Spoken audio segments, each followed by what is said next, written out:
प्रदीपानंद जी महाराज जी, और जिस तरह से जो जितने कथा के भक्त जो है सो अपनी कथा को जो है स्मरण कर रहे हैं, सुन रहे हैं, और ये चाहते हैं कि जिस तरह से सनातन को काफ़ी बढ़ावा मिल रहा है, काफ़ी भीड़ में, काफ़ी तादाद में लोगों को कथा में आना चाहिए और कथा का स्मरण करनी चाहिए। इन्हीं खबरों के साथ मैं हूँ सुरेंद्र यादव।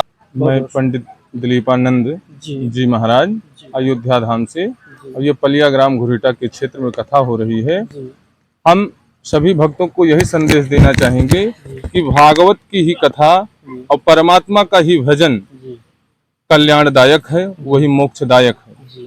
अन्यथा जीवन में काम, वासना ऐसे इत्यादि में जीवन समाप्त हो जाता है और जीवन का कभी कल्याण नहीं हो पाता है, और 84 लाख योनियों में जीव ऐसे भटकता रहता है। अगर जिस जीव को अपनी मुक्ति चाहिए और परमात्मा का शरण चाहिए, कि दैहिक, दैविक, भौतिक, तापा, कि तीनों प्रकार के जो शरीर के जो ताप हैं, अगर उसको समाप्त करना है तो परमात्मा की शरण। अब दैहिक ताप कौन से हैं? परमात्मा की कथा, परमात्मा की चरण शरण ग्रहण करने से 3 ताप हमारे जीवन के समाप्त होंगे। अब दैहिक, जो हमारे शरीर में ब्लड प्रेशर इत्यादि जो भी बीमारियां उत्पन्न होती हैं, ये दैहिक ताप है। और दैविक, अचानक भूकंप आ जाए, कोई ऐसी आपदा आ जाए।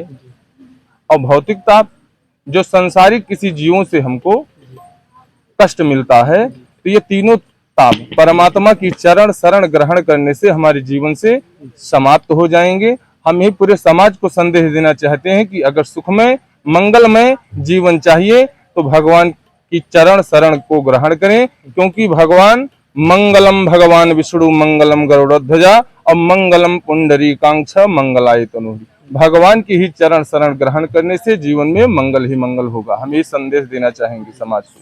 इस तरह से महाराज जी, इस सनातन धर्म के लिए कथा का जो है आरंभ किया जा रहा, तो ये जिसके सानिध्य में, जिस गुरु जी के सानिध्य में आपने इस कथा का जो है आरंभ किया, वो आपके गुरु जी कौन है, जरा हम जानेंगे। हाँ, तो जिसकी कृपा और जिसका आशीर्वाद और माता पिता और हमारे, हम तो ये भी मानते हैं सर्वप्रथम गुरु के बगैर जीवन का उद्धार किसी जीव का नहीं हो सकता है। आपने बहुत अच्छा इस मामले में प्रश्न किया है कि पूरे समाज को यही संदेश देना चाहेंगे। लेकिन आजकल तो लोग गुरु बदलते रहते हैं, गुरु की अच्छाइयों को नहीं देखते हैं। अब जैसे गुरु जी की कृपा से हम यहाँ आकर के बैठे हैं, तो गुरु जी की आप अच्छाइयों को देखिए, बुराइयों को मत देखिए, क्योंकि बुराइयां हमेशा जीवन में, कहने का मतलब गुण अवगुण सबके उड़ रही, तो गुण अवगुण सबके पास है, मगर जिस गुरु से हमको ज्ञान मिला है, जिससे हमारा कल्याण हो रहा है, उस गुरु का, कहने का मतलब, आशीर्वाद हमेशा प्राप्त करना चाहिए। उसमें बुराई नहीं देखना चाहिए कि क्या इसमें बुराई है।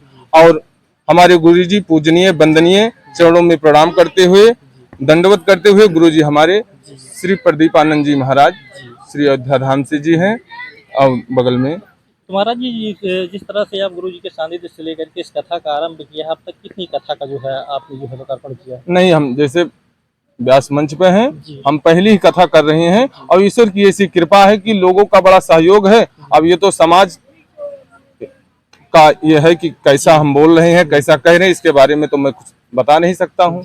अब ये तो पब्लिक ही बता सकती है, समाज के लोग ही बता सकते हैं, जितने लोग कथा सुनने आ रहे हैं, कि हमारी वाणी में कैसा है। और बाकी हम अच्छी से अच्छी प्रस्तुति और परमात्मा का नाम ऐसा स्मरण करवाना चाह रहे हैं कि हर जीव के हृदय में बैठ जाए और भगवान का संकीर्तन करें। हम तो यही चाहते हैं कि हर घर में एक व्यास होना चाहिए। व्यास का मतलब कोई जरूरी नहीं है कि मंच पर बैठ करके कथावाचक ही हो। अरे भगवान, जो हमारी माताएं घर में बैठ करके दूसरों की इधर उधर का परपंच करती हैं, वही बैठ करके परमात्मा का नाम अगर स्मरण करें।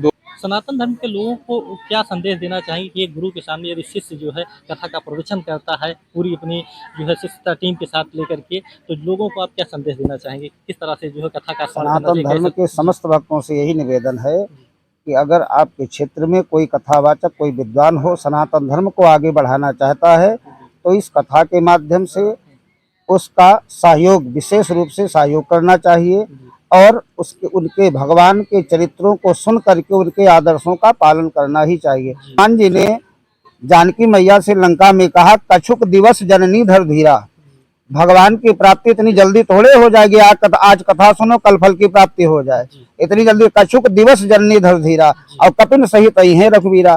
तो फायदा क्या होगा कि रामचंद्र गुण बरने लागा, सुनते सीता कर दुख भागा।